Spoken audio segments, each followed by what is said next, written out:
lorsque le peuple d'Israël a été créé à la sortie d'Égypte, il est parti d'Égypte avec un petit baluchon, rien dans les poches, et dans un désert inculte, il n'y avait ni champ pour travailler la terre, ni parnassa, ni rien.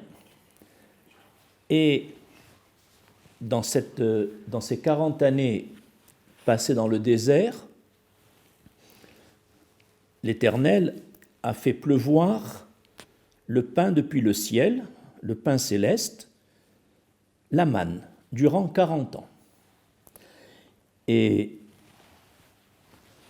cette manne, Moshe reçoit un ordre d'Akadosh Baruch Hu qui lui dit « Dis à ton frère Aaron de prendre un romer de cette manne, un romer c'est environ 3,5 litres, de les mettre dans un récipient et de les garder, et de garder cette manne pour les générations futures. » On se pose la question, pourquoi Moshe reçoit-il cet ordre pour cette manne de la garder pour les générations futures? Si c'est pour qu'il voit avec quel pain ses ancêtres ont mangé pendant 40 ans dans le désert, on n'a pas besoin de leur montrer. Ils n'ont qu'à y croire ou ne pas y croire.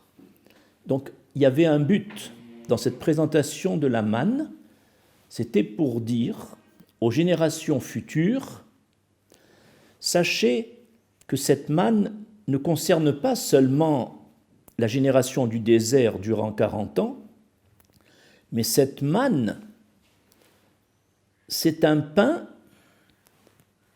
que vous mangez jusqu'aujourd'hui. C'est-à-dire, même aujourd'hui, au XXIe siècle, il y a les problèmes de parnassa, le problème de travailler pour gagner sa vie. On pourrait penser que c'est le fruit de nos efforts, c'est le fruit de nos diplômes, c'est le fruit de notre intelligence commerciale. Pas du tout. Cela doit être considéré comme une manne. Une manne descendue du ciel, mais qui prend une forme différente de celle du désert. Mais dans le fond, rien n'a changé. Jusqu'aujourd'hui, c'est de la manne. Et si on intègre bien cette idée, que toute notre parnassa, quel que soit notre métier, quelle que soit la façon dont les sommes d'argent rentrent dans nos caisses, si on considère que c'est une manne, cela peut changer totalement notre vision des choses. Ceci étant, à l'époque du prophète Jérémie, c'est-à-dire un peu avant la destruction du premier temple, le prophète s'est adressé à la population et leur dit « Je ne comprends pas, pourquoi avez-vous négligé ou abandonné l'étude de la Torah ?» Et les gens répondirent au prophète Jérémie « Est-ce que nous allons abandonner notre travail? Qui va nous nourrir? Nous n'avons pas le temps d'étudier la Torah parce que nous avons besoin d'une parnassa pour nous-mêmes, nos enfants, nos femmes, et donc on n'a pas d'autre solution. » À ce moment-là, le prophète Jérémie a sorti la fiole contenant la manne et leur dit « Voyez cette manne, vos pères, pendant 40 ans, ont vécu avec cette manne pour pouvoir étudier tranquillement pendant 40 ans la Torah avec Moshe Rabbeinu. Donc, sachez que Aaron nous a laissé cette manne pour vous la présenter et vous dire que cette manne est autant d'actualité aujourd'hui qu'il y a que dans la période du désert. Autrement dit, on a voulu, le prophète Jérémie a voulu leur montrer que jusqu'aujourd'hui, étant donné que l'étude de la Torah est un devoir pour chaque juif, est une nécessité pour sa progression spirituelle. Tous les soucis qui viendront perturber cette étude de la Torah, et notamment au nom de la parnassa, au nom de la recherche de la subsistance, sont des faux soucis. C'est-à-dire qu'Akadosh Baruch Hu, de même qu'il a préparé la manne pour vos ancêtres dans le désert, pour pouvoir étudier tranquillement la Torah pendant 40 ans, avant de rentrer en Eretz Israël, de même pour vous, Akadosh Baruch Hu a préparé la manne. Cette manne va prendre plusieurs formes. Arbe shluchim lamakom, les achin, mazon, les irav. Il y a beaucoup d'ambassadeurs dans le monde qu'Hachem peut utiliser pour vous apporter la subsistance et la parnassa. Mais si vous la considérez comme le fruit d'un effort personnel ou de votre intelligence ou de vos capacités intellectuelles, alors là, vous êtes totalement dans l'erreur. Vous n'aurez pas compris que jusqu'aujourd'hui, toute subsistance, sous quelque forme qu'elle arrive dans votre caisse, ces sommes d'argent, c'est une manne envoyée par le ciel. Et c'est pour cela que dans la paracha, ce passouk dit Veyatsa aram, velaktu davar yom beyomo. Le peuple est sorti dans le désert jour après jour, puisque la manne était quotidienne, elle tombait tous les matins avant le lever du soleil. Et après, elle fondait. Et le passouk dit que le peuple sortait jour après jour, les maran anasenu, afin d'éprouver le peuple. C'était une épreuve, la manne, une épreuve. Afin de l'éprouver, ayeler betorati imlo, si ce peuple marche dans ma Torah ou non. C'est quoi cette épreuve? Eh bien, certains, angoissés par le lendemain, se disent, eh bien, on va ramasser plus de manne aujourd'hui. Eh bien, quand ils rentraient chez eux, la ration d'une manne, c'est 1 homer, 3 litres et demi environ, qui constitue la ration quotidienne. Eh bien, ces gens qui rentraient chez eux après avoir ramassé de grosses poignées de manne, pensant en avoir pour 2 ou 3 jours, eh bien, ils trouvaient un seul homer, la même chose. Et ceux qui n'avaient pas bien évalué et qui avaient pris avec eux une poignée plus petite de manne, en rentrant chez eux, ils mesuraient et ils trouvaient exactement un homer. C'était un nouveau miracle, pas seulement que la manne tombait du ciel, mais le miracle que la quantité de manne était la même chaque jour pour chacun et chacun, aussi bien ceux qui voulaient faire des économies, aussi bien ceux qui n'ont pas trouvé suffisamment de manne se retrouvaient au même niveau. Et c'est pour ça que le fait qu'il y ait une relation entre la manne et l'étude de la Torah, puisque dans le désert, c'est pour bien étudier la Torah tranquillement que l'on recevait la manne, on dit que la génération du désert, c'était des ochlé aman, des gens qui mangeaient la manne. Qu'est-ce qu'on appelle les ochlé aman? Ce sont des gens, comme dans la génération du désert, mais ça peut exister aujourd'hui, et c'est recommandé, qui sont persuadés que, quelle que soit la quantité d'efforts qu'ils développeront pour leur subsistance, ce que le ciel a décrété pour eux, le fameux Homer, la ration quotidienne, leur sera assuré. Akadosh Baruch Hu ne met pas au monde une nouvelle vie sans avoir préparé pour lui tout ce dont il a besoin.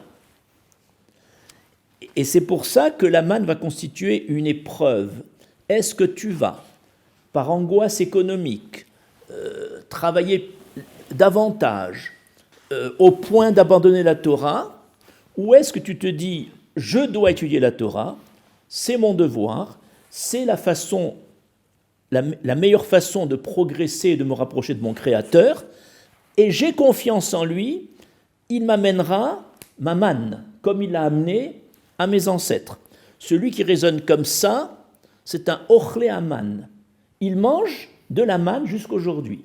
Et celui qui est angoissé, et comment je vais faire pour demain, et je ne peux pas étudier la Torah, même si j'ai envie, parce que j'ai trop de problèmes économiques, celui-ci se met dans un système qui est le contraire de ochlé aman. Nous allons illustrer ce que je viens de dire par une Haggadah, un récit, qui se trouve dans le Talmud Ktuvot.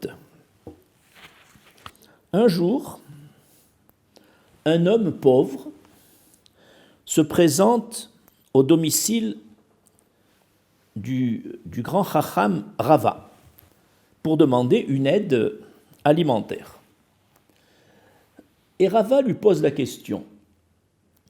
Pour aiguiller son don de nourriture, lui dit « Qu'est-ce que tu as l'habitude de manger ?»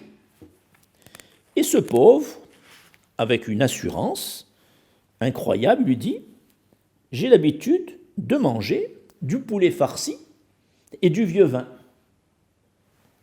Alors Rava, étonné, lui dit « Tu n'es pas gêné de demander tant que ça ? Est-ce que ça ne te gêne pas de coûter si cher à la communauté ?» Et cet homme pauvre répond « Mais je ne mange pas de la communauté, je ne mange pas de la caisse des gens chez qui je viens demander, je mange d'Hachem directement. » C'est-à-dire que Hachem, en vous donnant à vous une certaine manne, c'est qu'il y a une partie qui est réservée pour moi. Et comme moi j'ai l'habitude de manger du poulet farci et du vieux vin, eh bien c'est Hachem qui va me le présenter. Ça ne vient pas de vous.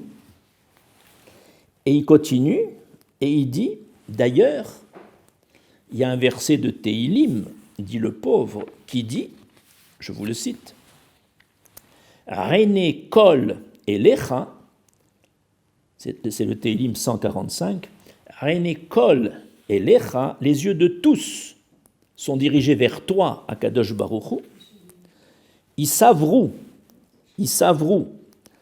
et ils espèrent en toi, elecha isavrou, en toi ils espèrent, ve ata noten, et toi, Akadosh Baruch Hu, noten lahem, tu leur donnes, et ochlam, leur subsistance, leur nourriture, berito. On aurait dû dire beritam, en leur temps au pluriel, puisqu'on parle de plusieurs personnes. Berito signifie, d'après nos sages, en son temps. Mais en son temps, au singulier, ça veut dire pour nous enseigner qu'à chacun et à chacun, l'Éternel assure les besoins au bon moment pour lui, pour chacun. Et ce que vient de dire ce pauvre, avec beaucoup d'assurance, est confirmé par la suite du récit. Le Talmud Ktuvot continue, c'est Talmud Ktuvot à la page Samer Zayin, 67. Il est écrit « Adéachi, entre-temps, la sœur de Rava, qu'il n'avait pas vue depuis 13 ans, arriva chez son frère. Et qu'est-ce qu'elle avait dans ses paniers ? Du poulet farci et du vieux vin pour offrir à son frère après 13 ans où ils ne se sont pas vus. Et quand elle a mis sur la table son cadeau, ce poulet farci et ce vieux vin, Rava a compris que sa sœur était venue exceptionnellement ce jour-là après 13 ans d'absence pour justement donner raison à ce pauvre qui attendait sans aucune gêne ce poulet farci et ce vieux vin. Et alors Rava a très bien compris le message. Il s'est excusé auprès du pauvre qu'il avait un peu humilié en disant « Tu n'es pas gêné d'eux ». Et il dit « Viens manger avec moi ton poulet farci et ton vin ». Donc là, on voit que Rava a compris que ce pauvre faisait partie des Ochléaman, c'est-à-dire des gens qui ont une telle confiance en Kadosh Baruch Hu qu'ils ne se soucient pas du lendemain.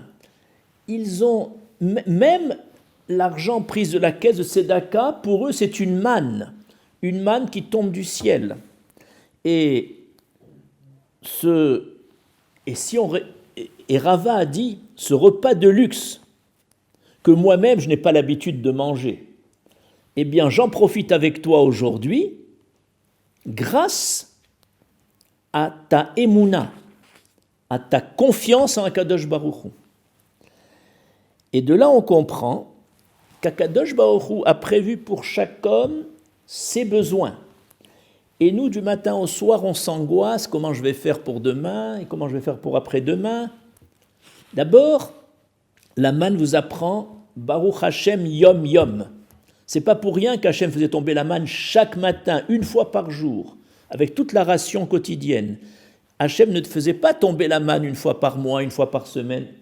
Et donc finalement, la meilleure relation qu'on puisse avoir avec Hachem, contrairement à notre société occidentale, c'est justement de vivre au jour le jour avec cette confiance en Hachem, avec ce bitachon qui nous permet d'être considérés comme des Ochléaman, ce qui nous permet d'accepter, de commencer par étudier la Torah, et pas la Torah ne viendra qu'une fois que j'ai résolu mes problèmes économiques. Non, c'est l'inverse. Je suis prêt à étudier la Torah, je fais des efforts pour elle, et je sais qu'Hachem a déjà préparé pour moi ma parnassa. D'ailleurs, c'est pareil, même pas seulement sur le plan parnassa, sur le plan matrimonial, Akadosh Baruch Hu a déjà préparé pour chacun son conjoint, dans tous les domaines. Donc, se soucier exagérément de la parnassa au détriment de l'étude de la Torah, c'est une forme d'hérésie. C'est une forme d'abord de ne pas avoir confiance en Akadosh Baruch Hu et de ne pas nous relier à nos ancêtres. Notre peuple a commencé sa vie avec 40 ans de confiance en Hachem. Ils sont partis, ils ont traversé la mer dans un désert inculte avec une confiance totale. Ce peuple a commencé comme ça. Nous sommes issus de ce peuple. Eh bien, on doit continuer dans la même voie. Et ce que je viens de dire se retrouve depuis le début de l'humanité. En effet, lorsqu'Adam Arishon est venu dans ce monde, le 6e jour de la création, lui et Chava tiré d'Adam, avaient, grâce à Akadosh Baruch Hu, ils étaient au Gan Eden et ils avaient la table prête. Il y avait même des anges qui étaient là pour les servir. Il n'était pas prévu qu'ils travaillent. Leur fonction était uniquement spirituelle. C'était étudier la Torah, se rapprocher d'Hachem, faire des bonnes actions, et aucun souci financier. L'homme est né comme ça. Et voilà que, malheureusement, quelques heures après leur naissance, ils ont fauté. Cette faute leur a valu une sanction. Et quelle est cette sanction? C'est que, dorénavant, ils mangeront à la sueur de leur front. Mais manger à la sueur du front, ça veut dire, en faisant un petit effort, l'effort est nécessaire uniquement pour expier la faute d'Adam. Mais ce n'est pas l'effort qui donne la parnassa. Et d'ailleurs, quand la manne tombait du ciel, nous étions toujours encore soumis à la faute d'Adam Arishon. En quoi consistait le fait qu'on devait expier par « à la sueur de ton front, tu dois faire des efforts », tout simplement, les uns, la manne, ils sortaient de chez eux, ils faisaient 1 mètre et trouvaient la manne à leur porte. D'autres, c'était à 50 mètres, d'autres étaient à 100 mètres, d'autres au bout du Mahané. Chacun, l'effort, c'était uniquement, l'effort consistait à faire un déplacement plus long, mais la manne tombait bien empaquetée dans une couche de rosée. Eh bien, cette manne, il y avait un petit effort à faire, mais juste pour expier la faute d'Adam. Tout ça pour dire que depuis que l'humanité a commencé, l'homme, on lui avait déjà présenté tout sur un plateau, pour être tranquille de faire sa ravodat Hashem, de servir Hashem, d'étudier la Torah et de faire des bonnes actions. Et ensuite, de cette sanction d'Adam, il y en a qui l'ont transformée en une servitude. C'est-à-dire qu'ils ont l'impression qu'ils sont en système fermé, que sans leurs gros efforts à travailler 14 heures par jour, ils n'auront pas de parnassa. Et cet état d'esprit les détourne de la Torah, les détourne du Créateur, leur donne des angoisses, et ils n'auront pas 1 centime de plus que ce qui était prévu. Et ceux qui arrivent à accumuler des économies, qui sachent bien que tout ce qui dépasse leur homère, donc la quantité prévue, partira en fumée. Soit des héritages dilapidés, soit des pertes, soit des revers de fortune. C'est-à-dire que le système de la manne continue à fonctionner jusqu'aujourd'hui. Et ça avait commencé depuis le début de l'humanité. Enfin, je termine avec cet exemple. Il est marqué dans le Talmud Nida que dans le ventre de sa maman, le futur nouveau-né, l'embryon, mange de ce que mange sa mère, boit de ce que boit sa mère, et un ange lui enseigne toute la Torah pendant les 9 mois, et cette Torah est intégrée avec beaucoup de facilité. Cet état-là, qui est un état naturel, c'est un état naturel, qui précède la venue dans ce monde, c'est pour donner à l'enfant qui va grandir déjà le goût de la Torah. L'ayant étudié dans des conditions matérielles faciles, nourri et logé et blanchi dans le ventre de sa mère, cette Torah-là, il l'a intégrée, et puis quand il arrive dans ce monde, il y a un ange qui la lui fait oublier. Mais cet élan qu'il a poussé vers cette Torah reste. C'est comme on donne quelque chose à quelqu'un, on le lui retire, et il a envie de le retrouver, afin que l'enfant, quand cet enfant grandira, il aura déjà, par la nostalgie de son séjour dans le ventre de sa mère, auquel un enfant est très attaché, cette envie d'étudier la Torah. Et une fois qu'il aura étudié la Torah, il pourra comprendre que de même que dans le ventre de sa mère, cette Torah est étudiée dans des conditions matérielles faciles, nourrie et logée, sache que là aussi, si tu es prêt à faire ses efforts à étudier la Torah, Akadosh Baruch Hu a beaucoup d'ambassadeurs, Arbe Shluchim Lamakom, et il viendra te donner tes besoins. On ne parle pas du superflu. Tes besoins. Aujourd'hui, on confond les besoins de Parnassa et les superflus. Le superflu, si Hachem te le donne, tant mieux, mais ne le recherche pas. Si au nom du superflu, tu vas abandonner l'étude de la Torah, alors tu n'as rien compris. Ce sont les besoins. On a des besoins matériels, qu'on le veuille ou pas. Mais Hachem les a déjà prévus pour nous, comme la Parnassa. Et grâce à cela, si on a cet état d'esprit, qu'on veut retrouver l'état d'Adam Arishon, l'état de nos ancêtres dans le désert, l'état de chaque enfant dans le ventre de sa mère, avec cet état d'esprit, on devient des Ochlé Aman, qui nous permet d'étudier la Torah dans de bonnes conditions, et ça nous permet de ne pas avoir l'angoisse du lendemain, cette angoisse économique qui ronge. Et demain, qui va me nourrir? Et après-demain, et d'autres, et mes enfants, qui va les nourrir quand je ne serai plus là? Et mes petits-enfants? C'est ce cycle infernal qui constitue des angoisses économiques, qui est le lot de tous ceux qui n'ont pas assez de Emouna pour croire. Autrement, et comme la Emouna est intégrée dans le peuple juif, nous sommes des Ma'aminim, Bene Ma'aminim, comme on l'a montré dès le début, quand on est rentré dans la mer, c'était une Emouna sécuritaire incroyable. Eh bien, la paracha se termine avec la manne pour nous dire, vous les Juifs, vous avez un capital de Emouna énorme, exploitez-le, rapprochez-vous de moi, dit Akadosh Baruch Hu, et ainsi, on pourra progresser et supprimer ces angoisses économiques et vivre avec beaucoup de sérénité. C'est ce que je vous souhaite à tous. Torah Box, c'est la diffusion chaque jour de cours de Torah variés et innovants, adaptés à chacun. Grâce à une équipe investie et désireuse de diffuser la Torah à son peuple, des cours sont enregistrés chaque jour en studio, puis montés et diffusés. Avec des rabbinim de haut niveau, sur tous les sujets de la vie juive, paracha, pensée juive, halakha, couple, éducation, Emouna, histoire juive. Et chaque semaine, une histoire exceptionnelle à raconter le Shabbat.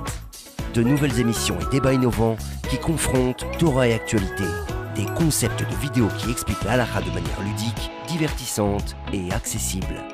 Et des programmes de Torah pour nos enfants. Torah Box, c'est du judaïsme sur mesure pour vous.